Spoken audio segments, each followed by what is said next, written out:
6h30 en Côte d'Ivoire et sur RTI 1, bienvenue dans la matinale. Ce samedi 21 octobre, l'Afrique entière réaffirme son attachement aux droits de l'homme. La Côte d'Ivoire n'est pas en marge de cette journée africaine. Le Conseil national des droits de l'homme, CNDH, a marqué déjà l'événement. Jean-Marc Diadji. La résolution de l'Union africaine consacrant en 1989 la Journée africaine des droits de l'homme est célébrée cette année. Les experts du Conseil national des droits de l'homme, CNDH, ne sont pas restés insensibles à ce rituel. Ils s'engagent à vulgariser les mécanismes africains de protection. Un appel est lancé à cette occasion pour la promotion du genre. Le protocole à la Charte africaine des droits de l'homme et des peuples relatif aux droits des femmes en Afrique, appelé Maputo, invite les États signataires à garantir les droits des femmes, y compris le droit de participer au processus politique, l'égalité sociale et politique avec les hommes. Au-delà de la symbolique, le gouvernement, au travers des ministères de tutelle, soutient le processus de promotion des droits humains en Côte d'Ivoire depuis 1981, d'où la ratification de la Charte africaine. Notre pays a mis à profit ces 2 mandats consécutifs au Conseil des droits de l'homme des Nations Unies, c'est-à-dire de 2013 à 2015 et de 2016 à 2018, pour promouvoir et défendre les droits de l'homme à travers une variété d'instruments juridiques. La commémoration de la Journée africaine des droits de l'homme qui nous réunit ici ce jour nous offre l'occasion de rappeler l'importance des droits de l'homme et des peuples et plus spécifiquement l'importance de la promotion et de la protection des dits droits pour en garantir un plein exercice aux personnes au profit desquelles ils sont consacrés. Le Conseil national des droits de l'homme encourage l'État de Côte d'Ivoire depuis le 30 novembre 2018, date de la légalisation de son mandat, à ratifier les conventions internationales. Ouvrons la page économie de ce journal par la bancarisation. Sur 100 personnes, 47 avaient un compte bancaire en 2017. Le Trésor public veut faire passer ce taux à 60% en 2024. Elle poursuit donc sa campagne lancée en 2016.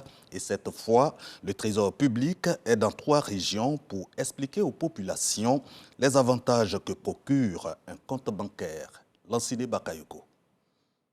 Le taux de bancarisation en Côte d'Ivoire est l'un des plus faibles de l'espace UEMOA, Union économique et monétaire ouest-africaine. D'environ 17% en 2016, le taux de bancarisation est passé à 26,1% en 2021. Un taux toujours à la traîne par rapport au dynamisme de l'économie ivoirienne selon les experts du Trésor public. Le Trésor public, qui veut justement inverser cette tendance, a institué la campagne de sensibilisation sur la bancarisation dès 2016. Campagne dont l'édition 2023 vient d'être lancée sous le thème « Les services financiers qui répondent aux besoins de la population ». Cette initiative devrait permettre à terme de contribuer à la réduction progressive de la pauvreté et des inégalités dans la redistribution de la richesse et partant consolider le niveau de résilience de l'ensemble des secteurs socio-économiques de notre pays à l'occasion des crises conjoncturelles et structurelles éventuelles. L'édition 2023 de la campagne de sensibilisation sur la bancarisation concerne 3 régions, à savoir le Kologo, la Nyebitiassa et le Kavali. Au menu, expliquer aux populations les avantages d'avoir un compte bancaire ou mobile money et faire ainsi passer le taux d'inclusion financière de 47% en 2017 à 60% d'ici 2024. Vous l'avez suivi, c'était plutôt un commentaire de Dangui Dangui. Agriculture pour refermer la page économie. Le Sahara 2023 qui vient de s'achever produit déjà des effets. Des hommes d'affaires néerlandais visitent des plantations de cacaoyers.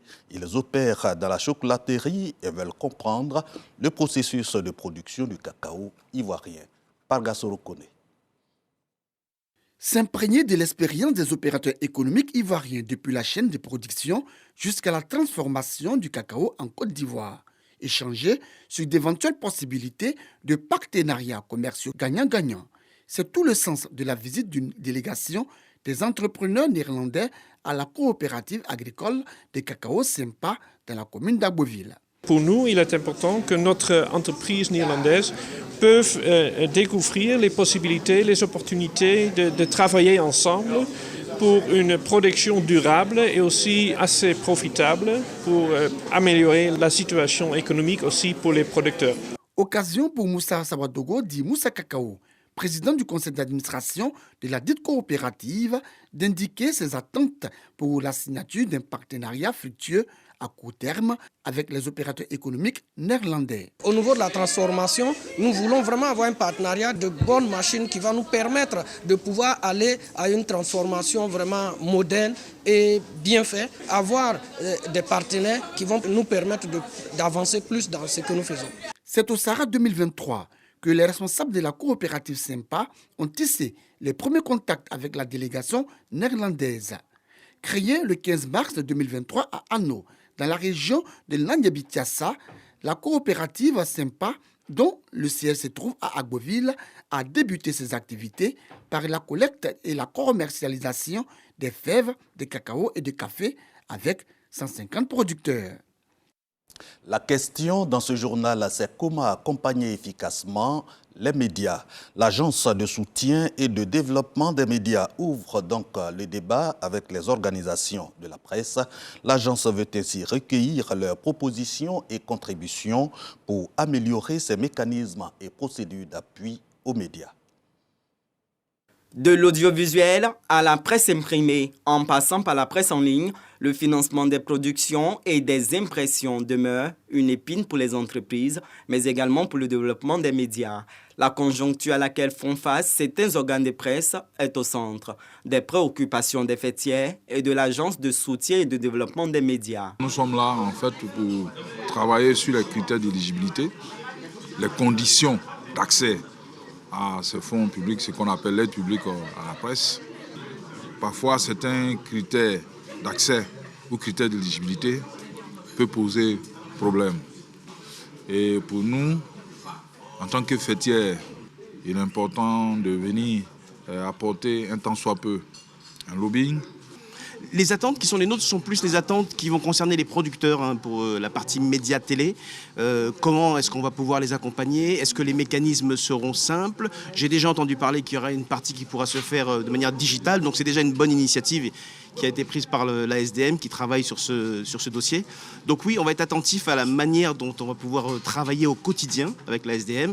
À l'ouverture des échanges, le conseil de gestion et le directeur général de l'agence ont rassuré sur l'engagement du gouvernement à travers le ministère de la Communication d'accompagner la presse.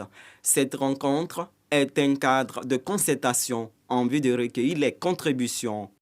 Cette aide publique doit faire l'objet vraiment d'une approche totalement transparente. Et elle doit faire l'objet également dans son exécution, dans sa mise en œuvre, donc d'une approche également inclusive. Cet atelier de 24 heures va déboucher sur des recommandations des organisations professionnelles des médias. Les résultats seront soumis au conseil de gestion en vue de prendre en compte les préoccupations des acteurs des médias. Il vous souvient le principe fondamental de la paix que je cite, c'est dans l'esprit que naît la guerre, c'est donc dans l'esprit que se développe la paix. Les anciens pensionnaires du CAFOP de Grand Bassam l'ont compris et veulent des générations de paix en inculquant la paix aux éducateurs. À leur initiative donc, le président de la Fédération universelle pour la paix, section Côte d'Ivoire, vient d'animer une conférence. Akasaï Lazare avait pour interlocuteur les élèves maîtres de ce CAFOP. Centre d'animation et de formation pédagogique de Grand Bassam, les deuxième année, 255 élèves maîtres en salle de conférence, bien attentifs, calepins et stylos d'usage. L'orateur du jour, Akasaï Lazare, leader national de la Fédération pour la paix universelle, venu parler de transmission de valeurs. Être de bons enseignants, c'est avant tout être des acteurs de paix et d'amour. Il a dit d'être bons enseignants, bons parents. Nous devons prendre les élèves que nous enseignons comme nos propres enfants. Culquer ces valeurs aussi à ces enfants, leur montrer qu'une fois qu'on vit dans une société, on doit promouvoir la paix et vivre en cohésion. Nous avons appris de grandes valeurs sur la paix. Et je pense que si ces élèves ont pris bonne note, ils seront nous représenter sur le terrain. La paix en partage, l'idée est de transposer dans l'univers de l'école de bons rudiments de la cellule familiale pour un meilleur équilibre de l'enseigné. En tant qu'être spirituel sensible, les enfants ont besoin d'avoir des modèles et qu'ils se reconnaissent à partir de ces valeurs de paix que les enseignants vont refléter pour faire la paix, pour que les enfants deviennent des hommes de paix dans le futur. Il faut leur apprendre à aimer leurs parents, à aimer leurs frères et sœurs. Et une fois que cet acquis est une réalité, eh bien, ils viennent à l'école avec ces valeurs-là, pour aimer leurs enseignants comme leurs parents. Objectif, un meilleur équilibre social. De quoi ravir la promotion 78-79 du CAFOP de Grand Bassam à l'initiative de la conférence Les seniors qui ont prodigué de sages conseils à leurs cadets, mais aussi fait des dons en matériel didactique et phytosanitaire.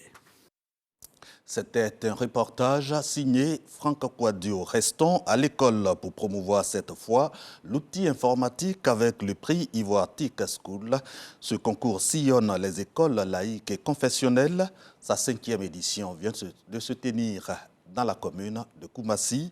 Serge Pacom Didi, Abdoulaye Kone, reportage.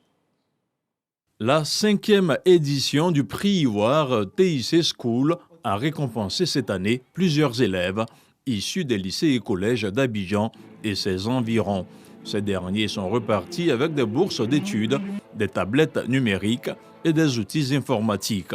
Comme son nom l'indique, la compétition promeut une utilisation saine et rationnelle des TIC en milieu scolaire. Aujourd'hui, l'informatique est l'outil de notre ère.